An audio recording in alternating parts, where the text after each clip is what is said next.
Hey folks, John here at NAB on day 3. Now we're finishing up. We're leaving early because we've got to get over to the airport. But today we did kind of a wrap up of the things that we really wanted to see again, and of course we wanted to say goodbye to a few friends. And so we went over to the West Hall today and went basically directly to Peplink, VizRT, and then we wandered around through the rest. There wasn't a whole lot over there that we were really here to see, but Peplink was the big one, and that is the video that we just showed here previously.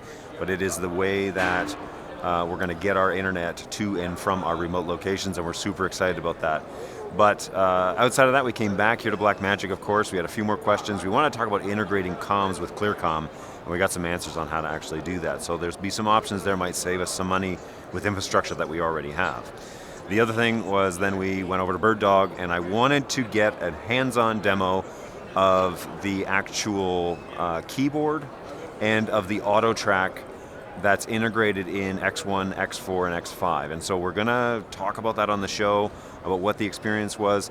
They have some pretty cool preset options and some pretty innovative ways of kind of accomplishing a manless operation, a one-man operation.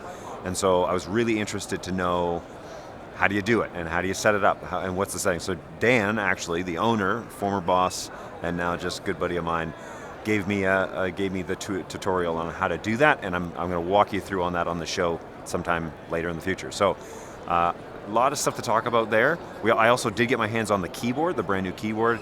It is such a different experience. I just can't really even emphasize this, and I'm super proud of CJ and Christian Frink for pulling that thing off and for being sticklers for details. And so it's in a different caliber than Keyboard Gen 1, and we will talk about that on the show as well. But I'm really happy with what I've seen there, and the feature set on that thing is fully loaded. It's miles ahead of Gen 1. So that is something they can be super proud about. I'm really happy to see that they did that. And yeah, we're looking forward to BirdDog's future. So can't wait to chat more about this on the show. I'm headed back to the airport right now with Dave, and we're going to get on our plane and go home to our wives and families. But thanks for coming along. Thanks for being a part of my little trip here to NAB. Hopefully you have enjoyed watching through my lens what it is that I've seen, and really happy that we spent the time and the effort to come. It's been very beneficial. And now the question is, what do we buy first?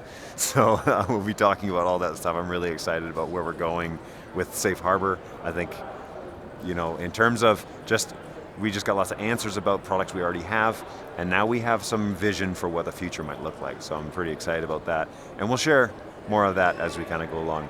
So take care of yourselves, guys. Thanks for coming along to the channel. Ask me any questions in any of the chat, or any of the chats that are on any of my videos, and I'll try and get back to you. But in the meantime, we'll see you on Thursday at 10 o'clock Central Time, and we'll have our first live show back in the studio in just a couple days. So take care of yourselves.